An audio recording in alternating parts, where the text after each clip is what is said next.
थोड़ा stone age की बात कर लेते हैं। स्टोन एज हिंदी बोलते हैं पाषाण काल। पाषाण काल थोड़ा समझेंगे, लिखेंगे नहीं, बाद बाद में देख लेंगे लिखना।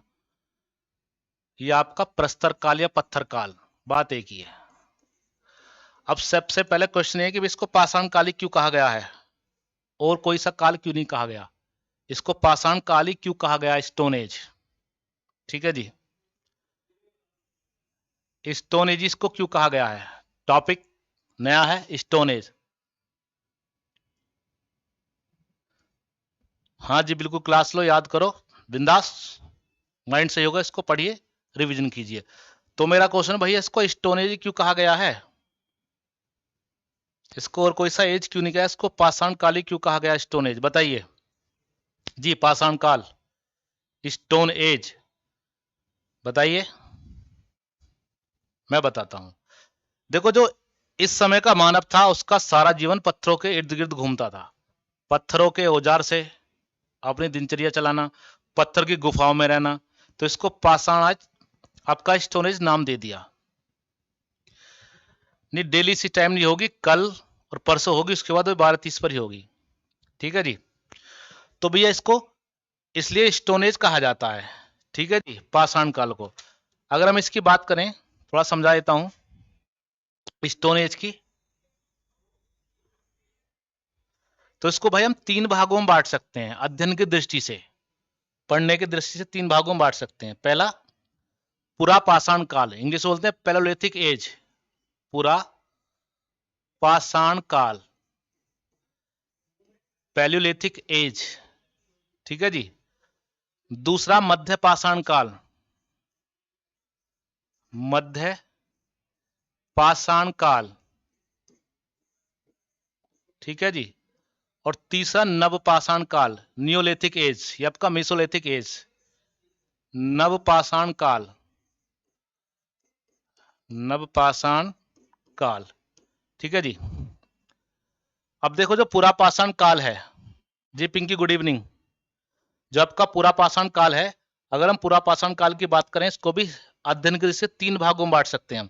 पहले इसका मैं काल लिख रहा हूं, इसका जो काल है लगभग जो माना जाता है अज्ञात काल से, अज्ञात काल से, इसका अगर काल की बात करूं, अज्ञात काल का मतलब है कि बहुत पहले से, जहां से भी, ठीक है, जहां से मानव की उत्पत्ति, उसकी बात कर रहे हैं हम। अज्ञात काल से 8000 बीसी तक, यानी ईसा पूर्व तक, 8000 बीसी यानी बिफोर क्रस्ट, 8000 बीसी तक इसका काल है।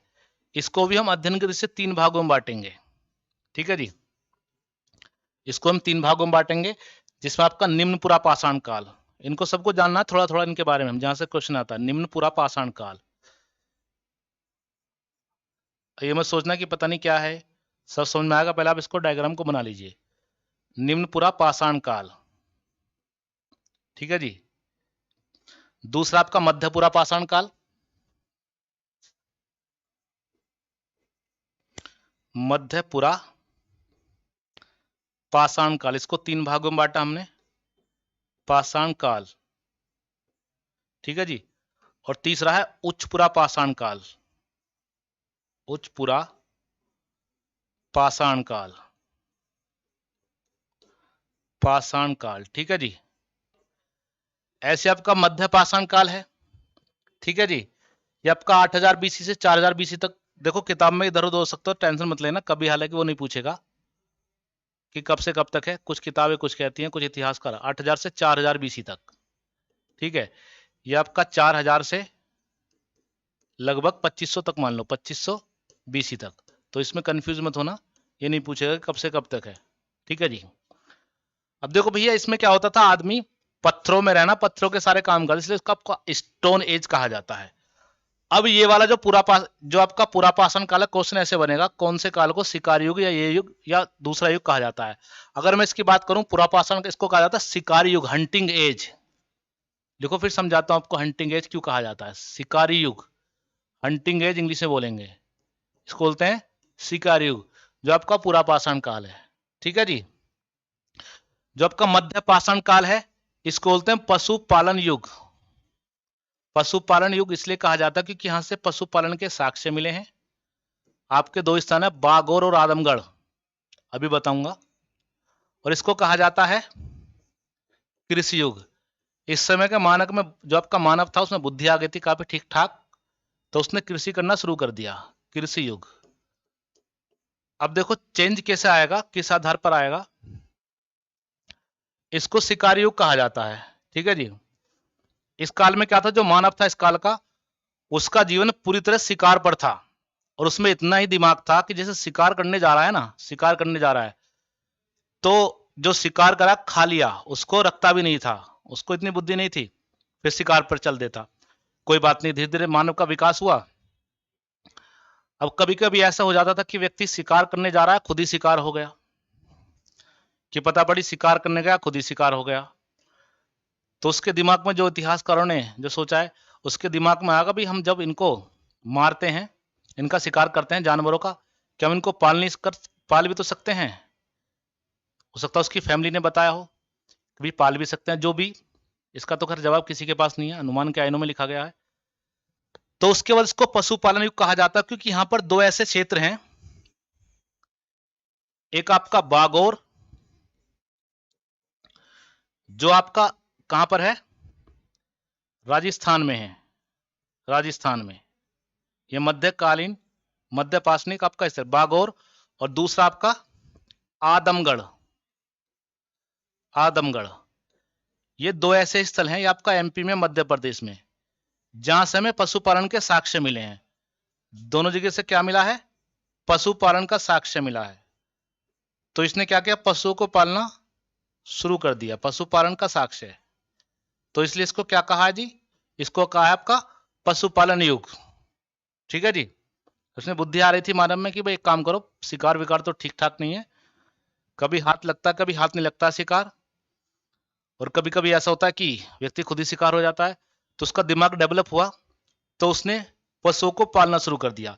ऐसा साक्ष्य हमें बागौर और आदमगढ़ से मिला है, ठीक है जी, ध्यान रखना, बागौर और आदमगढ़ से मिला, इसलिए इसको पशुपालन युग कहते हैं। कोई बात नहीं। अब और दिमाग आता है उसमें, वो सोचता है भी एक काम करो, हम पशु ही पालते हैं, हम खाना बदोश जीवन जीते हैं, कभी यहाँ कभी वहां, आज यहाँ वहां, जिंदगी बस से बदतर थी बेचारे की, आदि मानव की उस समय।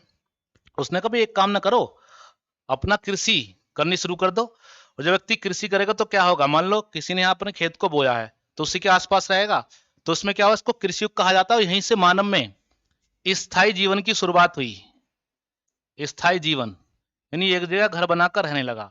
वरना यहाँ तो को क्या करता था, ज्यादातर ज्यादातर क्या करता था, ऐसी खाना बदोश घूमता था। हालांकि शुरुआत तो यहीं से हो चुकी थी आपका पशुपालन युग से ही, जहां बागौर राजस्थान से पशुपालन के साक्ष्य मिले हैं। लेकिन सही रूप से जो स्थायी जीवन आया, वो आपका कृषि युग अर्थात नवपाषाण काल में आया, नवपाषाण काल में आया। कई सारे स्थल है नवपाषाण काल के, जैसे आपने सुना होगा, एक स्थल है बुर्ज होम, जम्मू कश्मीर में, ये आपका नवपाषाण कालीन स्थल। यहाँ से क्वेश्चन बहुत पूछता है, या मनुष्य के साथ कुत्ते को दफनाए जाने का साक्ष्य मिला है। अब ये मत पूछना कि पहले कुत्ता मरा था मनुष्य, इसका जवाब मेरे पास नहीं, इतिहासकारों के पास भी नहीं है, ठीक है जी।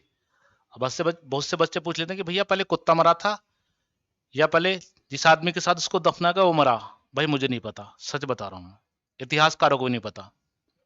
बहुत से बेहुदा क्वेश्चन कभी कभी बच्चा पूछ लेता है, तो भाई ये मुझे नहीं पता पहले कुत्ता मरा या वो व्यक्ति मरा।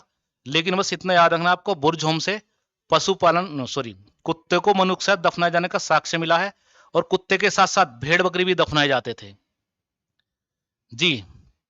यहां तक समझे, समझ कुछ आ रहा है, समझ तो बताइए फिर जी, आ रहा है समझ। तो कैसे कैसे मनुष्य का डेवलप हो रहा है।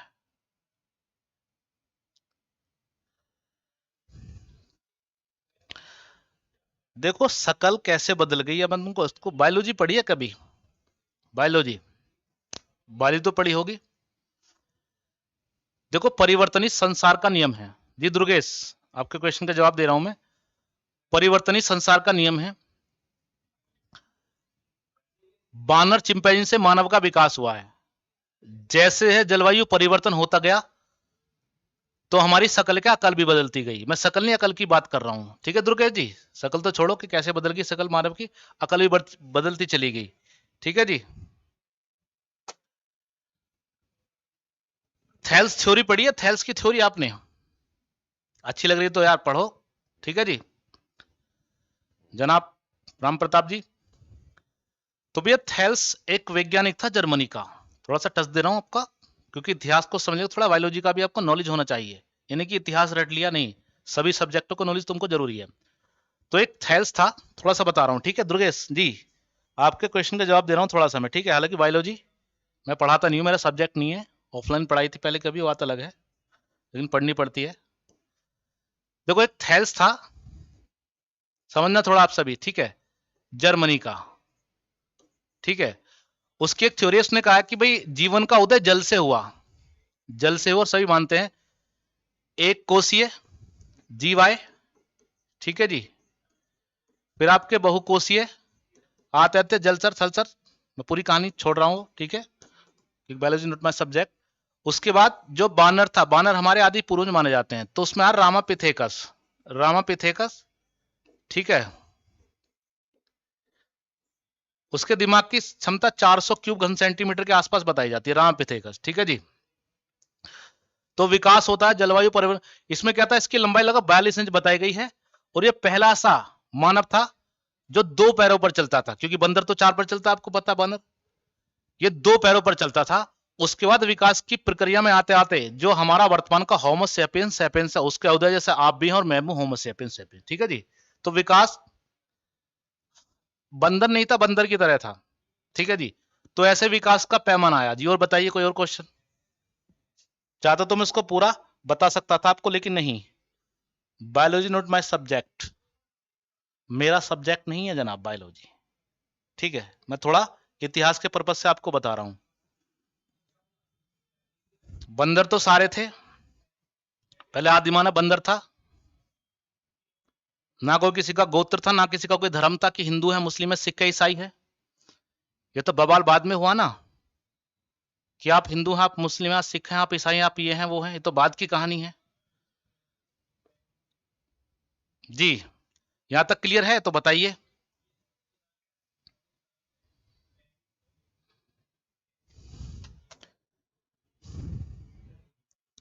मोटिवेट रहो यार, पढ़ते रहो बिंदास। अगर लाइफ में कुछ करना, जीवन एक बार मिलता है, तो अपना मेहनत करो दबा के। सिलेक्शन देर सवेर होना अलग बात है, लेकिन आप मेहनत करेंगे तो आपको, मुझे ये तो पता है कि हम, मैंने अपने साथ जस्टिस किया, न्याय किया, ठीक है जी? मैंने अपने साथ न्याय किया, मैंने अपने साथ मजाक नहीं किया जी। भाई और बहनों क्लियर है? क्लियर है यहां तक? थोड़ा फिर इसके बारे में लिख लें 2 पॉइंट। टाइम कितना हो गया? 16:25। चलो बाद में शुरू करेंगे अब लिखना, ठीक है जी? नेक्स्ट क्लास से शुरू करेंगे। बाकी आपका कोई क्वेश्चन हो तो बताइए, कोई दिक्कत हो जी? कोई क्वेश्चन, कोई दिक्कत, कोई परेशानी? कोई क्वेश्चन पूछता तो पूछ लो भाई। बाकी अब पुरानी क्लासेस देखते हैं, रिवीजन करते रहे। Revision the key of success, आपको पता है, अगर आपको सफलता चाहिए तो रिवीजन बहुत जरूरी है। बाकी आपका कोई क्वेश्चन तो पूछ लो, कंपटीशन से संबंधित, ठीक है जी? नहीं, अगर आपका कोई क्वेश्चन है तो आप पूछ सकते हो कुछ भी।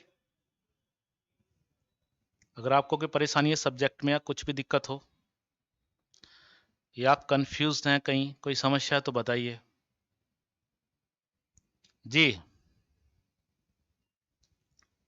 नहीं है कोई दिक्कत, कोई क्वेश्चन? तो मिलते हैं मेरे भाई फिर, ठीक है?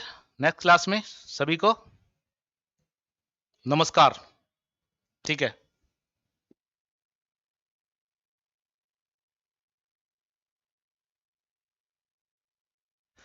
हाँ नाज, वो बुक बहुत अच्छी है, आप पढ़िए उसको, बहुत बढ़िया बुक है वो, ठीक है ना? बहुत अच्छी रहेगी रिवीजन के लिए, बहुत अच्छी बुक है, ठीक है? बाकी और कोई क्वेश्चन? ठीक है जी, बिल्कुल पढ़िए आप, वो बुक बहुत अच्छी है, ठीक है जी? राम प्रताप जी, राम राम, सलाम, आदाब, सभी को नमस्कार, बाय बाय।